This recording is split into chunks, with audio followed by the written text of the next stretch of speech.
Creator Clash 3 ownership changed hands, and the new owners added a transparency page on their website, which contains some juicy information about the event and payments, and it's not looking good for Ian and Anisa. While they've been marketing the event as a charity, we figured out that's a complete lie based on how the second event went. And this page just confirms that. While the event has a charity part, that's so different from what they've been marketing the event as, that it becomes actually unethical. If you just take a scroll down their website, we can see that their two main fighters are missing.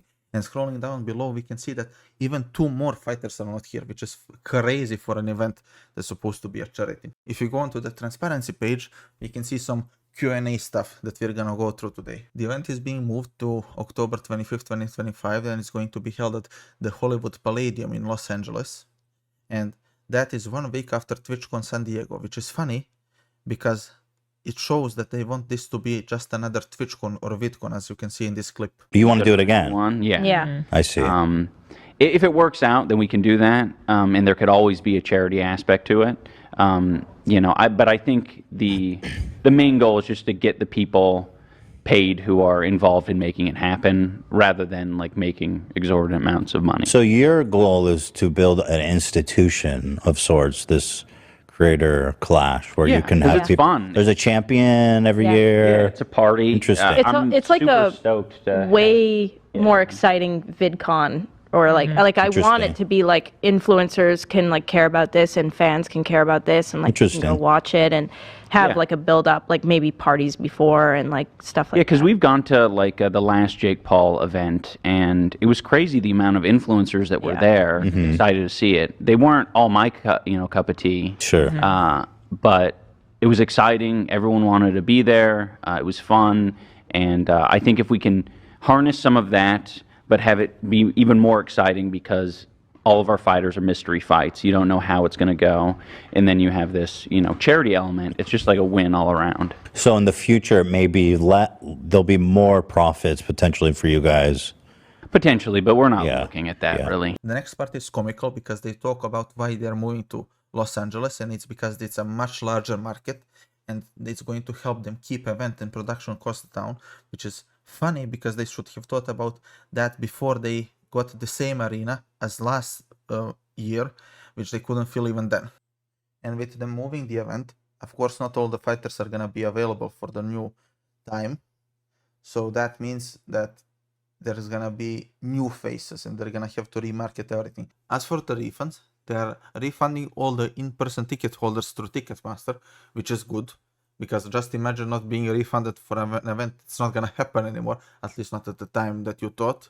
But that still leaves a lot of people fucked over because they have hotel reservations or trips planned around this event, and now they have to either cancel it or go on them without the main event being there. But the pay-per-view tickets are a different story. The current ones will still be honored for the new date, but if you want a refund, you have to go and ask for it. And in my honest opinion, I think you should just refund the money and just, if you want it to go to the charity, do it yourself, or just keep the money and take yourself out somewhere nice. Now come the most juicy parts. What's happening with the fundraising and charity funds? The funds are secure, as they said, and we fucking hope so, because we don't want a repeat of the last year. And the reason that they are secure is because the donations and charity and fundraising is going to through Tiltify, which means all that money goes directly to charity. But the next section gets real fun, because in it they say that Creator Clash is a traditionally promoted for-profit event, and the financial success of the event does not impact the amount raised for charity, which just means that Creator Clash is not a charity in any way, shape or form. It's just an event, and we are trying to gain your sympathy and money by saying it's a charity, which is just such bad marketing and just lying to everyone that it just goes and becomes a scam. This structure, which is separating charitable fundraising from business operations, which means that they just want all the money you can give them to keep for themselves, and then take credit for all the money you give to the charity and go and flaunt that as if they did that themselves. And they're saying that they are doing that because of the setbacks and confusion that followed the last year's event, which, if you don't remember, those setbacks and confusion was them not having any money to donate to charity after spending it all on galas and comedians for those galas.